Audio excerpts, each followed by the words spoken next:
Susana Noronha é a nossa convidada. Bem-vinda, Susana. Obrigada. Há pouco estávamos a dar e a Teresa é sempre interessante porque nós tentamos ter sempre aqui alimentação mais saudável e pensar em algumas grupos da sociedade, hoje em dia cada vez maiores e mais atentos àquilo que faz bem, e até referiu doentes oncológicos.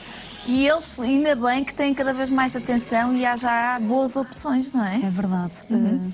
O livro que me traz aqui hoje é exatamente um dos livros que presta atenção às vozes de quem vive a doença.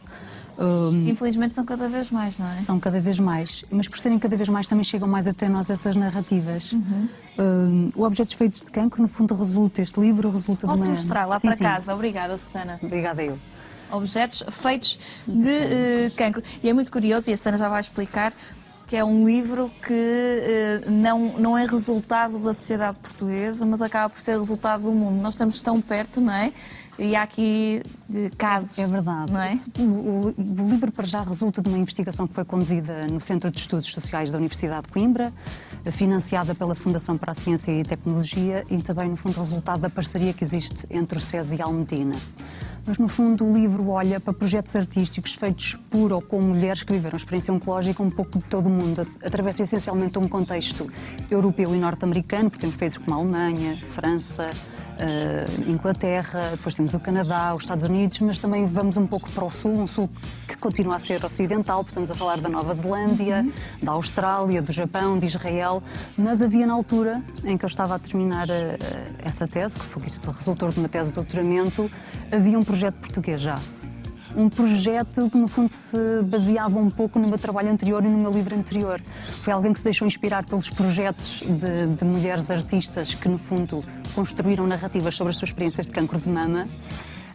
E essa minha colega, que era a Alexandra Silva, acabou por pedir a ajuda de um fotógrafo, o Eduardo, para a fotografar durante o processo de doença. Portanto, esse projeto está incluído. Portanto, ele também é português, este livro. Agora existem muito mais projetos no contexto português e que eu estou, no fundo, a mapear e a comentar no meu terceiro livro e na investigação que ainda estou a finalizar, mas este pedacinho da nossa realidade portuguesa já aqui está.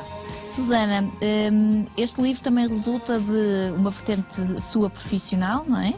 Enquanto investigadora, uma experiência pessoal e familiar e também resulta dessas vozes, no fundo, têm a oportunidade de se fazerem ouvir através destas imagens.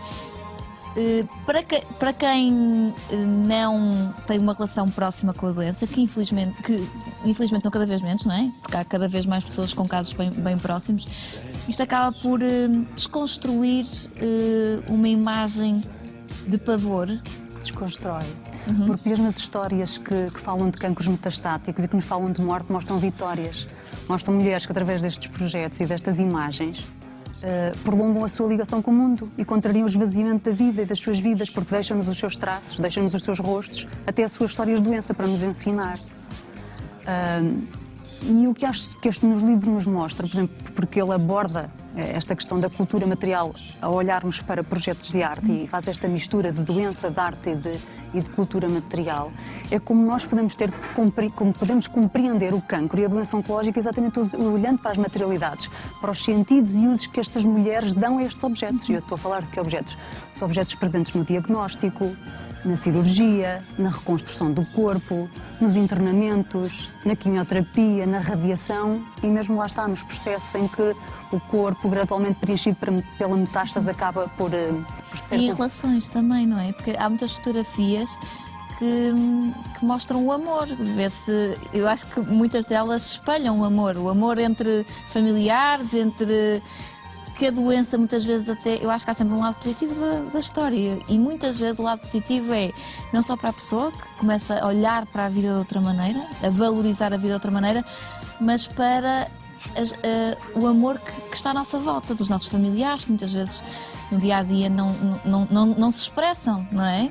E passam a ter essa oportunidade. Para mim, como antropóloga, é para o tipo de ciência que eu quis desenvolver neste livro, porque eu procurei não só novas palavras e formas de descrever o que é que são os objetos de cultura material, o que é a doença, foi, no fundo, tentar mudar também a minha escrita, para que esse livro pudesse ser lido por todas e por todos, É um livro sem o que nós chamamos de jargão da nossa ciência social, portanto é um livro muito aproximado à linguagem de todos os dias, ou até à escrita criativa. Isso é importante, não é? E o importante relativamente às emoções é que, lidando com este tipo de arte e com este tipo de imagens, porque o livro está preenchido por imagens, são 131, é impossível não ligar essa carga de emoções, de facto, e de afetos que está, no fundo, entranhada nas fotografias, nos desenhos, nas pinturas.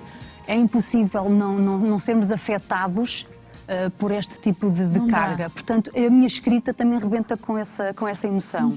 E foi uma das minhas intenções, exatamente porque acho que é uma escrita que tem de ser acessível, tem de ser partilhável, porque falarmos dos projetos de quem vive a doença com uma linguagem que depois ficasse fechada dentro de uma disciplina lida pelos meus colegas não tinha de facto sentido. E essa carga emocional foi muito importante para eu reinventar a minha própria escrita como antropóloga. Eu não sei explicar isto, nem sei se a Susana me vai perceber ou se as pessoas lá em casa me vão perceber, mas parece-me que, como em tudo na vida, e lembrando e recordando de uma doença em que eu era miúda, mas que era a doença mais falada, que era a SIDA, parece-me que a sociedade e as pessoas vão vivendo, experimentando e ultrapassando etapas da doença, ou seja, o choque primeiro de receber isso como uma realidade, uma epidemia, os tratamentos, as investigações. Este livro parece-me que contribui para que a etapa provavelmente de olharmos só com um tipo de visão e de olhar para a doença seja ultrapassada. Sim. Eu não sei se as pessoas lá em casa me perceberam, mas este é quando se olha para estas imagens, ainda não tive a oportunidade de ler, e pela explicação da Susana é isso que me parece, que isto colabora para que se ultrapasse mais uma etapa da doença. O conhecimento é essencial. O Dia Mundial do Cancro está aí tão perto, não é? Sábado, não é? Sábado. O cancro faz parte de nós, de uma série de outros também, não só dos humanos, mas de facto faz parte das nossas vidas e cada vez mais. E é necessário este conhecimento. E, de facto, o livro acaba por bater nessas mesmas etapas, porque ao passar por aquelas fases do diagnóstico, da cirurgia, dos tratamentos químicos, da radiação e até do processo de confronto com a morte, vamos passando por essas etapas. Sim. Mas o facto é que, como eu disse há pouco, estes projetos me mostram que é possível resistir, construir sentido e controle sobre a doença e partilhá-lo, tirar a doença debaixo da pele e mostrá-la aos outros. É o que estas imagens nos permitem-nos saber o que é o cancro vivido por estas mulheres em particular, e não estamos só a falar de cancro da mama, nós estamos a falar de carcinomas, sarcomas, melanomas, linfoma, leucemia, em todas as partes do corpo, todos os órgãos e praticamente todas as partes do corpo. Portanto, os ensinamentos que nós podemos extrair destes projetos são imensos. Para nós, como mulher, como homem, como investigador e para a sociedade em geral. No fundo, esta arte, ao tirar a doença debaixo da pele, transforma num instrumento de ação social, cá fora, para nos mostrar o que é a doença, para tentarmos compreendê-la.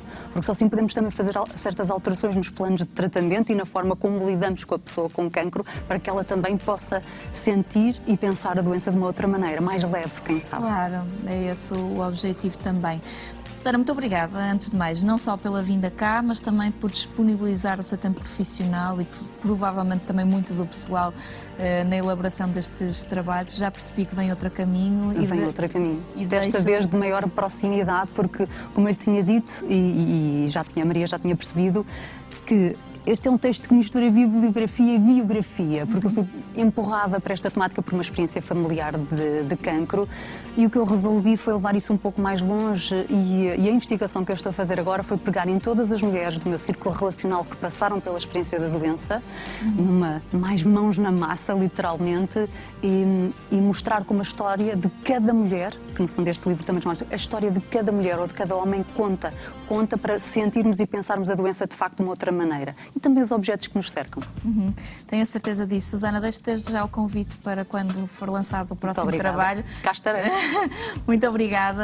Onde é que as pessoas podem encontrar este trabalho? O livro pode ser adquirido nas lojas físicas e online da própria Almedina, mas também encontram na Bertrand, na FNAC, nos sítios de sempre. Portanto, habituais. Sim. Parabéns, Susana. obrigada. Foi um prazer recebê-la e deixamos aqui mais esta sugestão. Tenho a certeza que, como disse há pouco, e infelizmente é um assunto que interessa a cada vez mais famílias e é sempre bom ter outro olhar sobre algo que, à primeira vista, é algo que nos traz muito medo. Muito obrigada, Susana. Vou seguir em frente.